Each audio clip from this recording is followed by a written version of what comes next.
Vous êtes sur le point de vous immerger dans une épopée qui dépasse le vrombissement des moteurs et le cliquetis des outils. Imaginez un esprit brillant dont le talent mécanique a envoûté des millions de spectateurs, un homme dont les gants orange éclatants incarnaient autant sa ferveur que son art de ressusciter des véhicules. Pendant plus d'une décennie, Ed Sheena fut le pouls vibrant de Wheeler Dealer, métamorphosant des carcasses rouillées en joyaux roulants. Puis, un jour, il s'éclipsa. Sans éclat dramatique ni proclamation solennelle, une simple vidéo de 6 minutes ébranla l'univers de la télévision automobile. Pourquoi Ed Sheena, l'âme même de l'émission, choisit-il de s'effacer? Était-ce un différend artistique, une quête intime ou une vérité plus enfouie? Bouclez votre ceinture, car nous allons démonter cette saga pièce par pièce, remonter le fil du temps et dévoiler le mystère d'un des départs les plus marquants de l'histoire cathodique.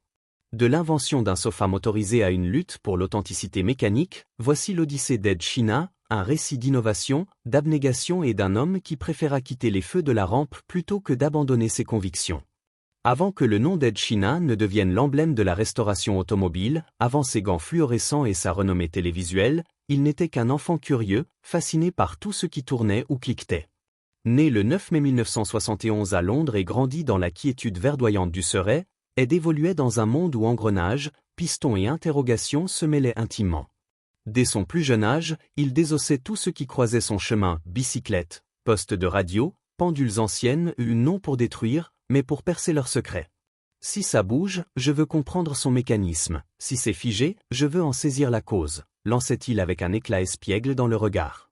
Cette soif de savoir n'était pas un simple loisir, c'était un appel profond. Adolescent, Ed passait ses heures dans l'atelier familial, entouré d'outils patinés et de pièces éparses. Son père, ingénieur, le guidait, lui enseignant les rudiments de la mécanique tout en lui laissant la liberté d'explorer. Mais Ed ne se satisfaisait pas de restaurer.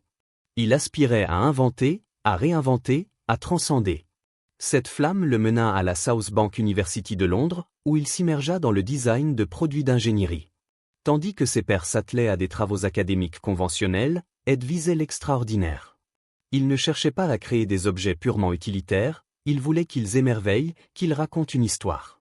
Son projet de fin d'études fut un tour de force qui captura l'essence de son génie. Le Casual Lofa, un canapé de salon transformé en véhicule homologué pour la route.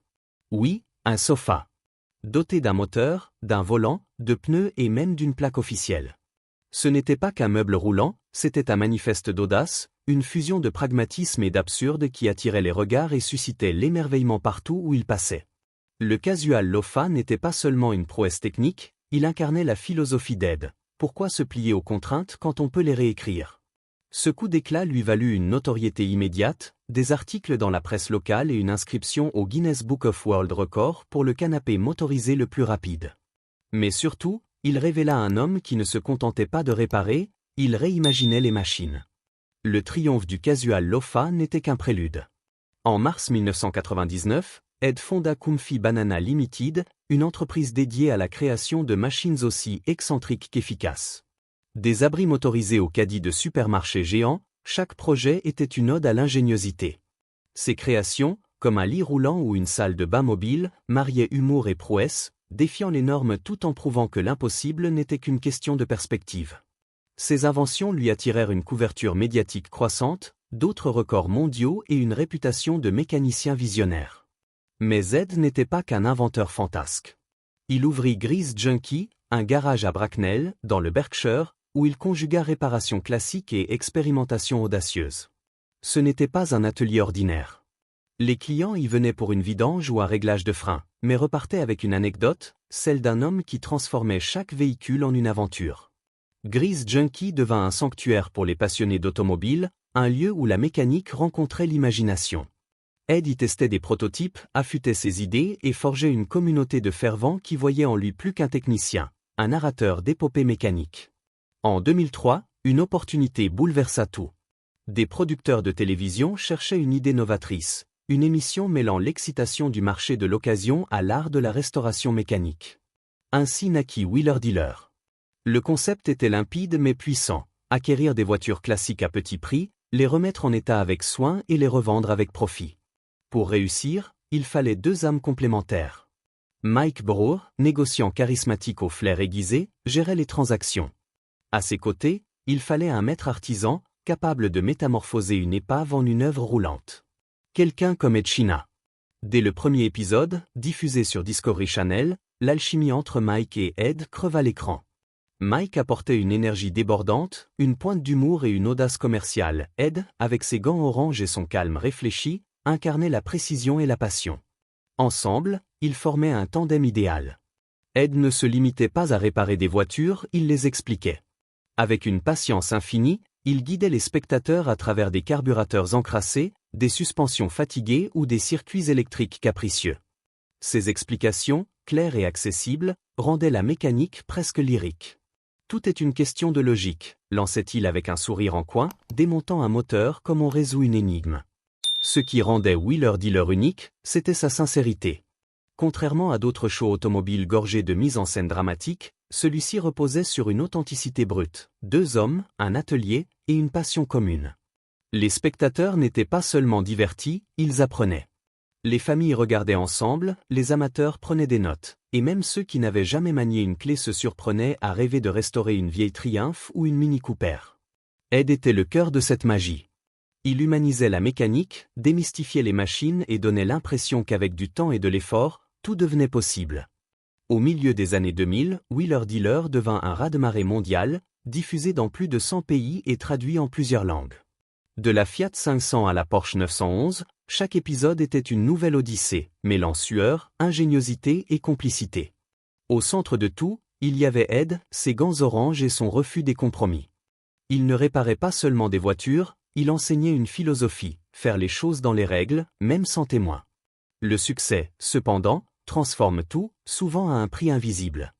Ce qui avait débuté comme une aventure passionnée dans un garage anglais se mua, en une décennie, en une franchise télévisuelle mondiale. À la 9e saison, en 2012, Wheeler Dealer prit un tournant audacieux, s'exiler en Californie. Sur le papier, c'était une aubaine. Les États-Unis offraient un réservoir inépuisable de voitures mythiques Mustang, Corvette, Camaro, et une culture de la restauration profondément enracinée. Le soleil de Los Angeles, des ateliers spacieux et un public américain avide promettaient une nouvelle ère. Mais pour Ed, ce déménagement marqua les prémices d'un désenchantement. Le nouvel atelier californien était un rêve de mécanicien, outils rutilants, budget généreux et accès à des pièces rares en Europe. Les caméras capturaient des muscles cars étincelants sous le ciel clair, et les épisodes s'enchaînaient à un rythme soutenu. Mais sous la surface polie, une réalité amère se dessinait. La production imposait des délais serrés, des montages expéditifs et une approche privilégiant le spectacle à la substance.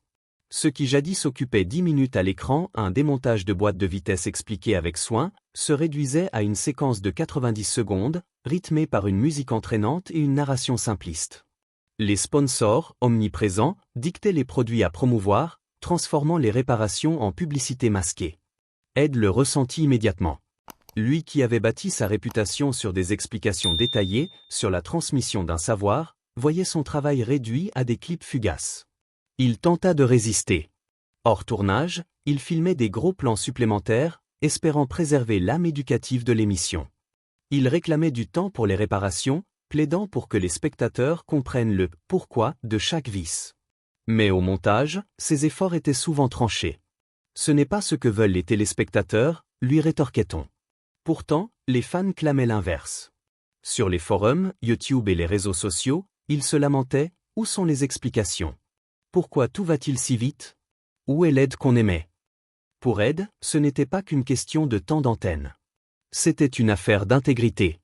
Il n'était pas là pour jouer un personnage ou briller sous les projecteurs. Il était là pour révéler la vraie mécanique imparfaite, exigeante, mais infiniment gratifiante. Chaque épisode bâclé, chaque explication sacrifiée, était une petite trahison de cette mission. Il persévéra, saison après saison, espérant un retour à l'essentiel, mais la pression s'intensifiait. Les sponsors exigeaient des résultats, la chaîne visait des audiences, et les délais devenaient intenables. Ed, l'homme qui avait transformé un canapé en véhicule, se battait pour préserver l'âme d'un projet qu'il avait contribué à forger. Le point de rupture ne fut pas un éclat spectaculaire, mais une usure silencieuse. En mars 2017, après 14 saisons et plus de 100 épisodes, Ed Sheeran prit une décision qui allait secouer le monde automobile. Il publia une vidéo de 6 minutes sur sa chaîne YouTube, intitulée simplement I'm Leaving Wheeler Dealer. Assis à un bureau, ses gants orange posés près de lui, il s'adressa aux fans avec une sincérité bouleversante. Sans colère ni accusation, il expliqua. L'émission évoluait dans une direction qu'il ne pouvait endosser.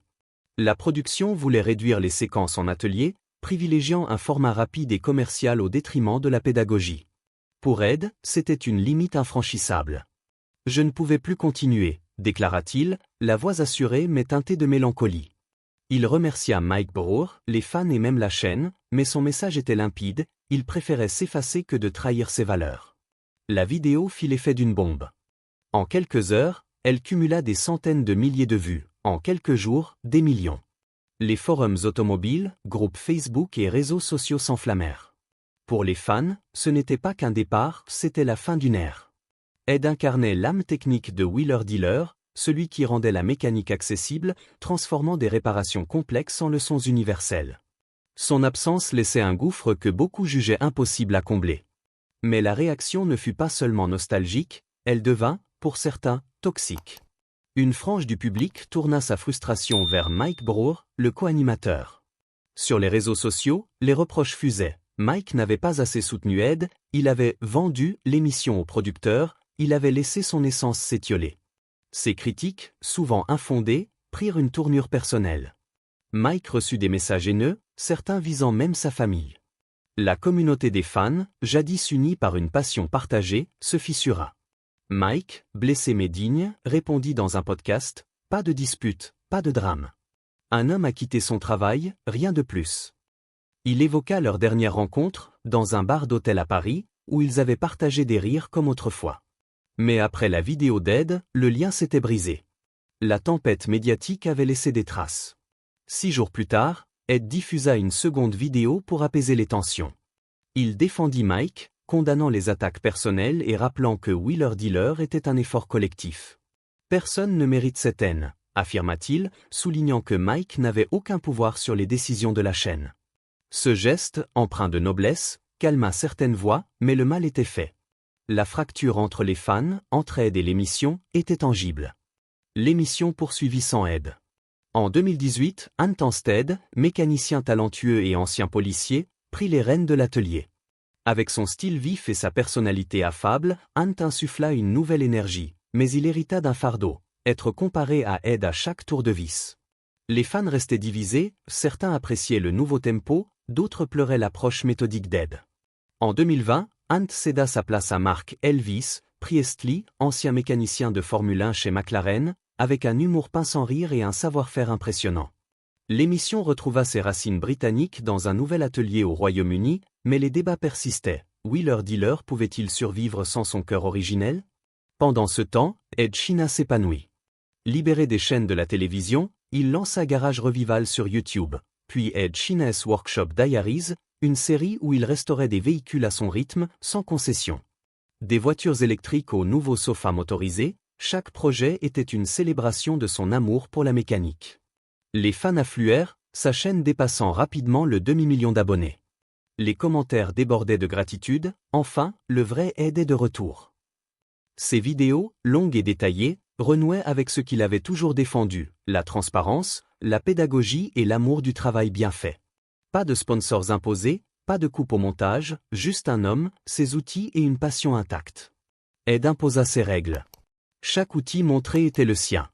Chaque réparation était expliquée, étape par étape, sans hâte. Parfois, il publiait une vidéo par semaine, d'autres fois, il prenait des mois pour parfaire un projet.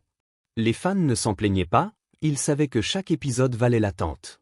Ed explorait aussi des horizons nouveaux, comme les taxis à hydrogène et les carburants alternatifs, prouvant qu'il n'était pas seulement un mécanicien du passé, mais un pionnier de l'avenir. Les rumeurs de retrouvailles n'ont jamais cessé. En 2023, les spéculations s'amplifièrent. Un blog évoqua une possible apparition d'Ed en invité. Un fil Reddit s'enflamma après qu'un fan prétendit avoir vu Mike et Ed discuter au Goodwood Festival of Speed. L'idée d'un épisode spécial pour les 20 ans de Wheeler Dealer commença à circuler. Ni Ed ni Mike ne confirmèrent, mais ils ne démentirent pas non plus. Lors d'un live, Ed répondit à une question de fan avec un clin d'œil, seulement si on montre chaque vis et chaque écrou. Mike, interrogé, esquissa un sourire, ne jamais dire jamais. En 2024, un moment ralluma l'espoir. Ed et Mike apparurent au même salon automobile, intervenant dans des panels séparés mais partageant un instant en coulisses. Une photo circula, 2 sourires, une poignée de main. Les réseaux sociaux s'embrasèrent. Quelques semaines plus tard, Mike posta un message d'anniversaire à Ed, qui répondit par un pouce levé. Pour les fans, c'était un signe, une lueur d'espoir dans un mécanisme grippé. Aujourd'hui, Ed et Mike suivent des trajectoires distinctes mais parallèles. Ed continue d'innover, explorant des technologies durables et partageant son savoir avec une communauté fidèle. Mike pilote Wheeler Dealer vers sa 20e saison, promettant des restaurations toujours plus ambitieuses. Ils parlent rarement l'un de l'autre, mais toujours avec respect. Leur partenariat, bien qu'appartenant au passé, reste une légende, une alchimie rare de talent, de passion et de complicité. L'Odyssée d'Ed Sheena transcende les clés à molette et les moteurs ronronnants, révélant un homme dont la vie regorge d'anecdotes et d'initiatives fascinantes, souvent éclipsées par son aura télévisuelle. Prenons, par exemple, son rôle méconnu en tant que cascadeur mécanique dans le monde du cinéma et de la télévision. Avant Wheeler Dealer, Ed prêtait son génie à des productions britanniques, concevant des véhicules sur mesure pour des scènes d'action. En 2001, il collabora à une série télévisée peu connue, The Last Detective, où il transforma une vieille berline en un bolide capable de prouesses acrobatiques tout en conservant l'apparence d'une voiture banale. Ce travail, discret mais essentiel, montre un Ed capable de marier ingénierie et spectacle, posant les bases de son charisme télévisuel futur. Ses projets, rarement mentionnés, captivent par leur créativité. Imaginez Ed, dans l'ombre des plateaux, orchestrant des cascades mécaniques avec la même précision qu'il appliquait à ses restaurations. Un autre chapitre passionnant de sa vie est son engagement précoce dans l'éducation et la transmission du savoir, bien avant YouTube. Dans les années 1990, alors qu'il gérait Grease Junkie, Ed organisait des ateliers informels pour les jeunes de Bracknell, enseignant les bases de la mécanique à des adolescents désœuvrés. Ces sessions, tenues dans son garage, n'étaient pas seulement techniques, elles visaient à inspirer confiance et discipline, reflétant l'influence de son propre père.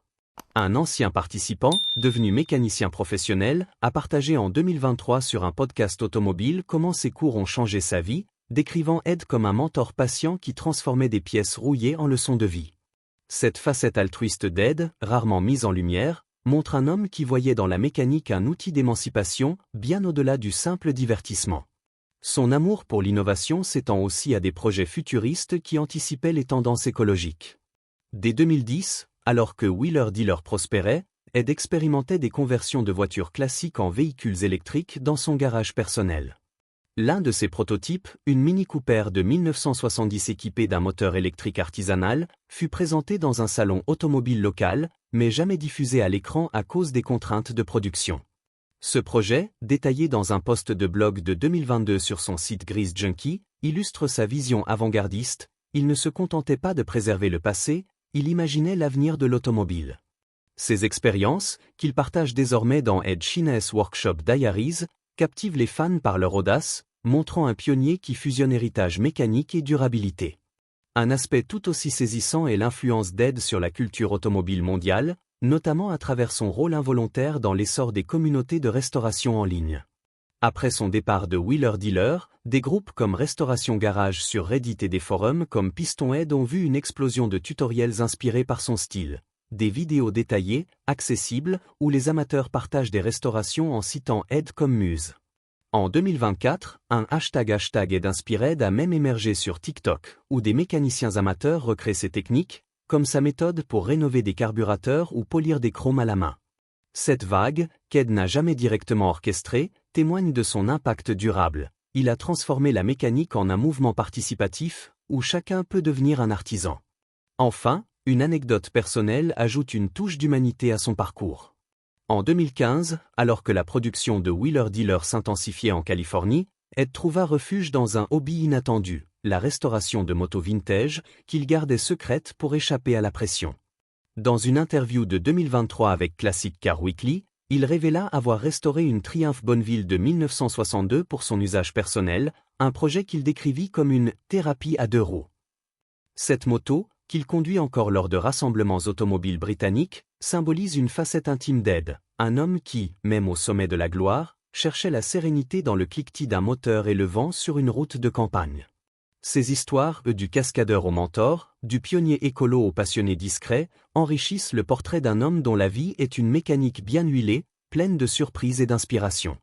Ed Sheehan n'a pas seulement restauré des voitures, il a inspiré une génération à plonger sous le capot, à questionner, à oser se salir les mains. Wheeler Dealer a continué, mais son départ a révélé une vérité universelle. Dans un monde obsédé par la vitesse et le spectacle, l'intégrité et la patience demeurent des trésors rares. Ed a choisi de partir pour rester fidèle à lui-même, prouvant que l'authenticité l'emporte sur la gloire.